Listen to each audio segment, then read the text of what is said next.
Comer ou não comer? Eis a questão, uma boa pergunta.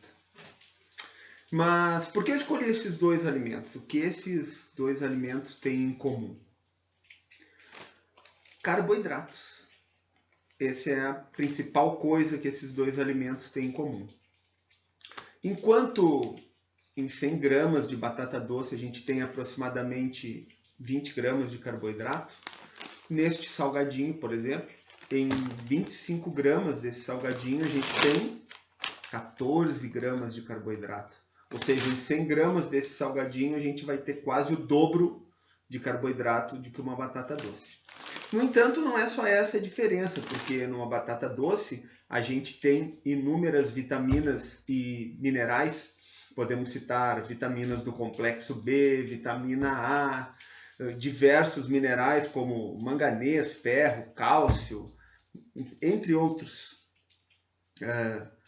Claro, em pequenas quantidades, mas existem, né? Enquanto nesse salgadinho nós temos, além do carboidrato, a gente pode ler coisas aqui que a gente nem sabe o que é. Algumas a gente conhece, sabe que são danosas, como óleo vegetal. Aí a gente tem aqui, por exemplo, vários tipos de óleo vegetal. Temos realçador de sabor, glutamato monossódico, sabido que é uma substância que é para dar gosto agradável no alimento, mas que causa muito mal ao nosso organismo. Temos inosinato de sódico, aromatizantes, acidulantes, corantes, diversas coisas que na maioria das pessoas nem sabem o que é. Não fazem parte, vamos dizer assim, da natureza. Ok. Mas a resposta da pergunta inicial, eu perguntei, né? Comer ou não comer? E a resposta é depende. Depende. Depende de várias coisas, mas depende principalmente da composição dos alimentos. Antes de responder o que ingerir, o que não, é importante que a gente saiba o que é um carboidrato, né? Um carboidrato é uma biomolécula. Mas o que é uma biomolécula? É uma molécula composta por vários átomos, né, interligados entre eles. E essa biomolécula, para funcionar, ela precisa fazer parte de um ser vivo, né? Então ela precisa ser ingerida pelo ser humano, por exemplo, e aí dentro do nosso organismo acontecem diversos processos enzimáticos que quebram essas biomoléculas e disponibilizam elas para serem utilizadas no corpo de diferentes formas. Tratando exclusivamente dos carboidratos, a principal função do carboidrato, dessa biomolécula, é a geração de energia. E onde encontramos esses carboidratos? Né? Basicamente em alimentos de origem vegetal. E aí a gente pode usar as batatas que eu coloquei aqui, mas arroz, feijão, legumes, verduras em geral, todos eles têm carboidratos em diferentes proporções, né? Existem também até carboidratos em alimentos de origem animal, pouco, muito pouco, não é significativo assim. Mas existem diferentes carboidratos. Existem várias classificações, mas eu vou falar aqui de uma maneira mais compreensível para as pessoas em geral, assim.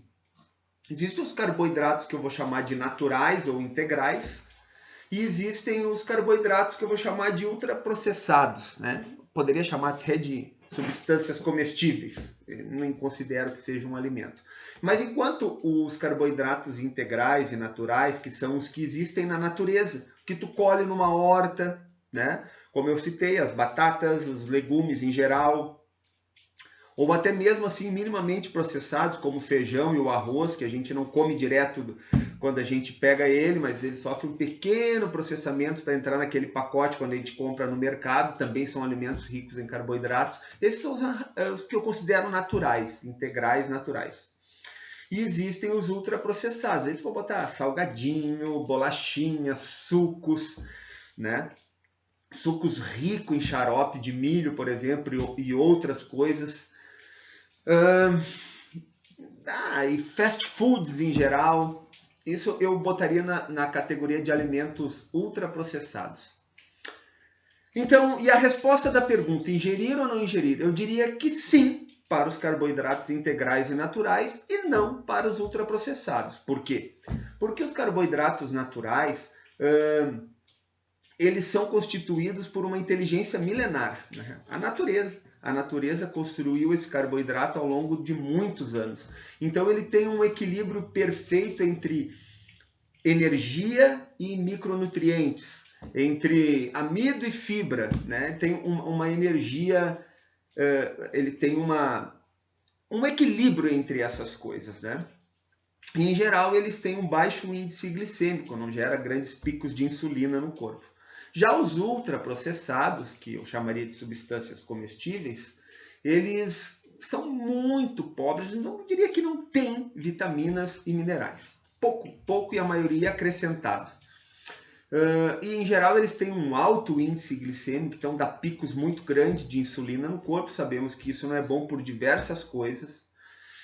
E ele tem um grande desequilíbrio energético, porque como ele é concentrado, pouca quantia desse alimento tem muita energia, né? Então, por exemplo, aquelas 25 gramas de salgadinho, tu tinha 14. Mas se tu tomar um caixinha de suco, daqueles sucos que não são integrais, ou até os integrais, mas os não integrais que são acrescidos de xarope de milho, tem uma quantidade enorme num sorvete, por exemplo, também, num fast food aí da vida. Então há muita energia e pouco micronutrientes. Então eu diria sim, ingira seus carboidratos sem culpa, mas os carboidratos integrais e naturais, e evite sempre substâncias comestíveis ou ultraprocessados e empacotados. Prefiro que venha da natureza. Esse é o recado, valeu, até a próxima.